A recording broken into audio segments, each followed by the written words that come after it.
those who have spoken and will be speaking in a few moments.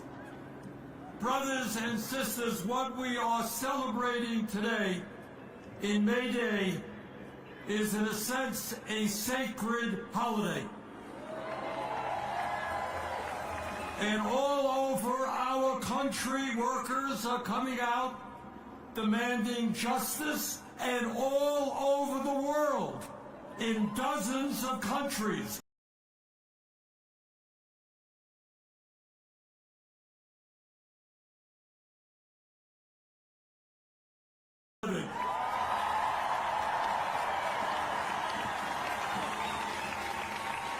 Today, we remember the struggles and the sacrifices of workers for hundreds of years who have stood up to powerful special interests to create a better world.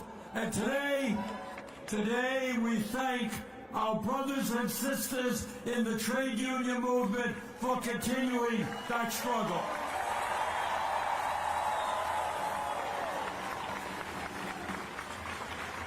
May Day, as you know, was established way back in 1886. And workers then stood up to their very powerful bosses and said, you know what, we don't want to be slaves. We don't want to work 60, 70 hours a week. We want an 8-hour day.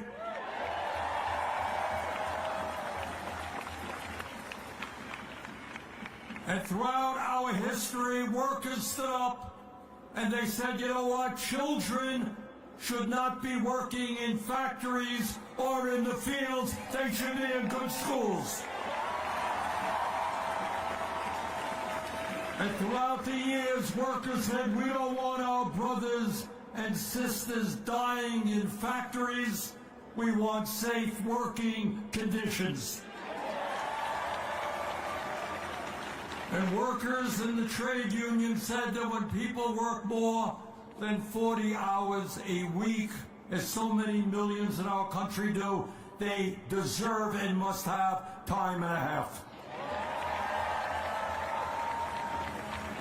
And as a result of the struggles of the trade union movement, we have come a long way, not quite far enough, to end discrimination so that all people have an opportunity for a decent job, no matter what the color of their skin, where they were born, or their sexual orientation.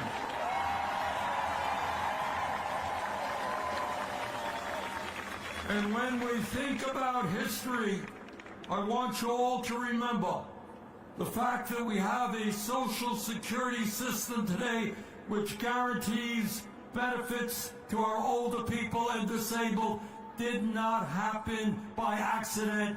The trade union movement made it happen.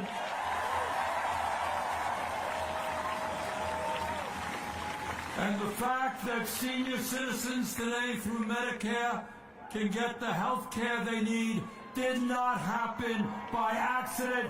Trade union workers made it happen. And today, the fact that millions of lower-income people and elderly people in nursing homes get supported by Medicaid did not happen by accident. The trade union movement made it happen. So my point is that because of the trade union movement, this country has come a long way over the last 150 years. But let me tell you something that you're not going to see in corporate media, and something that you're not going to hear much about on the halls of Congress.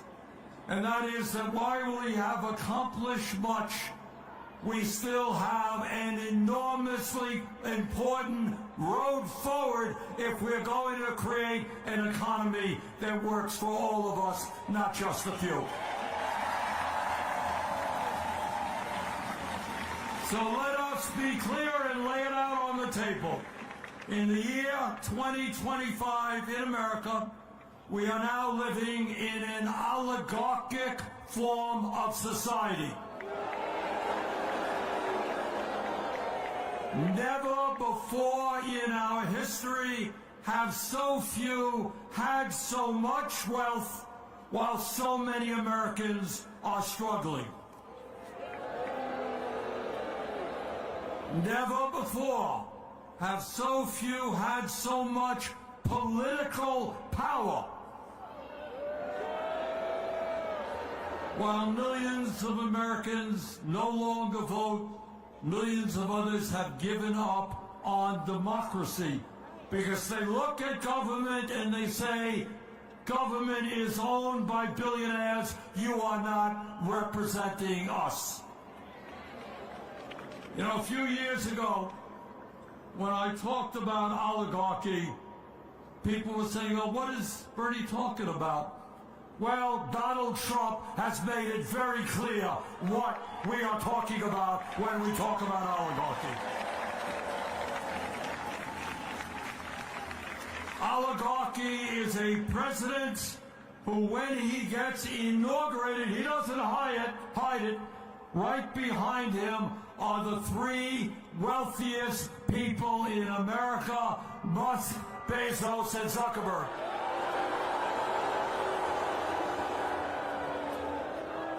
And right behind them are 13 other billionaires who he has appointed to head major government agencies. I think all of us remember that when Abraham Lincoln was in Gettysburg, right here in Pennsylvania, and he looked out at a battlefield where a few days before 20,000 Union soldiers had died or been wounded. And he looked out and he said, our vision for the future of America is a government of the people, by the people, and for the people.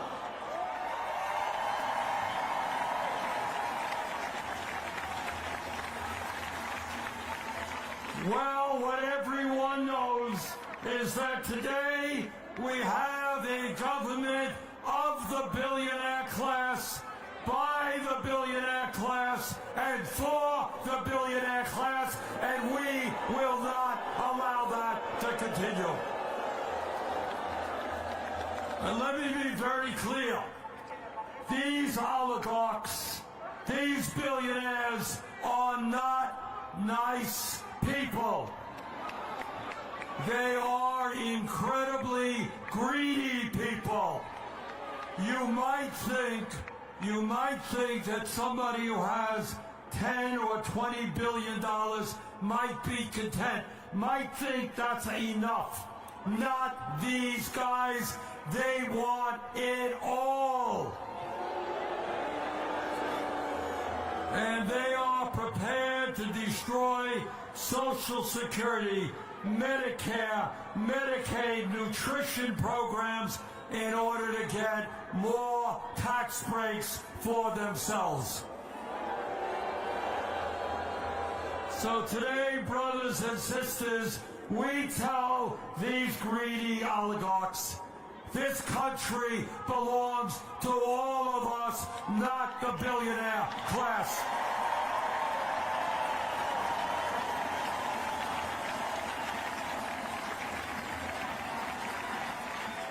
And let me tell you what else that is going on in our country today.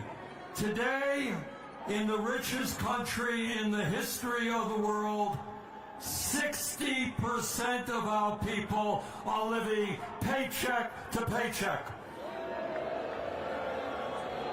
I grew up in a family that lived paycheck to paycheck. Many of you are living paycheck to paycheck. Millions of people should not and will not live paycheck to paycheck in the richest country in the history of the world. Today in America, one man, Elon Musk, owns more wealth than the bottom 52% of American households. Today in America, working class people live 7 years shorter lives than the rich. Today in America, the top 1% now owns more wealth than the bottom 93%.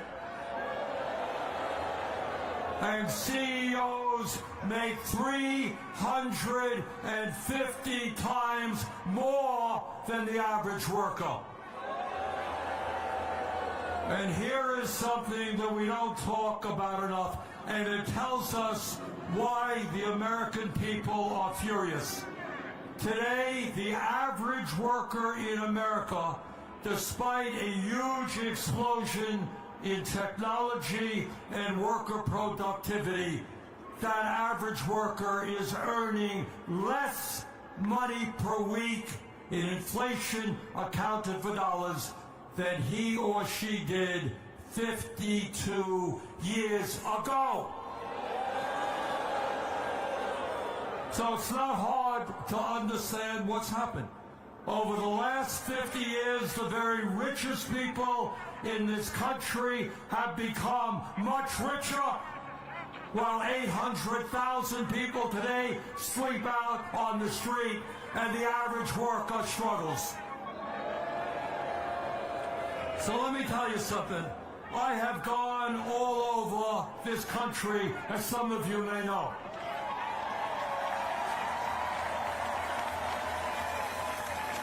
And what I am proud to tell you is the American people by the millions are saying no to oligarchy,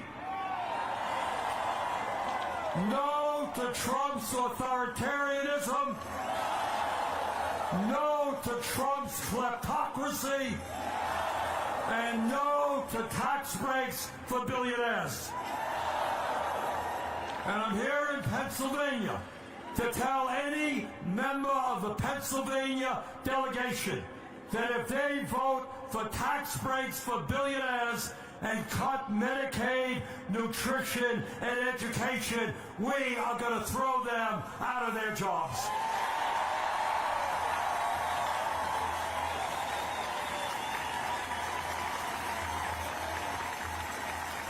But brothers and sisters, our job right now, in my view, is twofold. First, we have got to fight Trump every single day.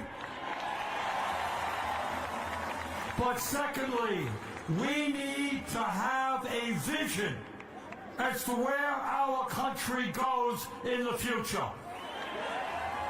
And here is the bottom line, and I say that to my Democratic colleagues in the Congress. Stop defending the status quo economically.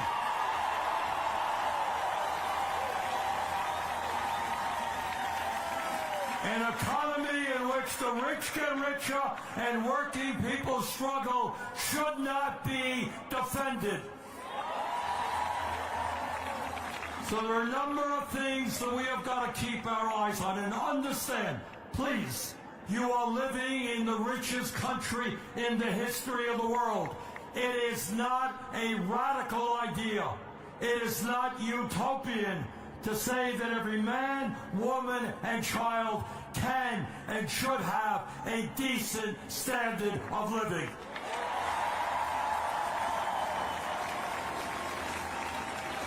And at the top of the list of what we have got to do is to end a corrupt campaign finance system. A system that allows billionaires in both political parties to control the political process and our economy. Brothers and sisters, democracy is about one person, one vote, not billionaires buying elections. And if we're going to deal with the massive income and wealth inequality that currently exists, we're going to not give the rich tax breaks. We're going to demand that the billionaires and their corporations start paying their fair share of taxes. And if we're going to build the movement that we need to take power in this country, we need to grow the trade union movement in this country. Right now, there are millions of workers who want to join unions. They're unable to do so because of the illegal behavior of corporations. And that's why we're going to pass the PRO Act. And if workers, a majority of workers sign a union card, they're going to belong to a union. Brothers and sisters, we need to raise the minimum wage in this country to a living wage.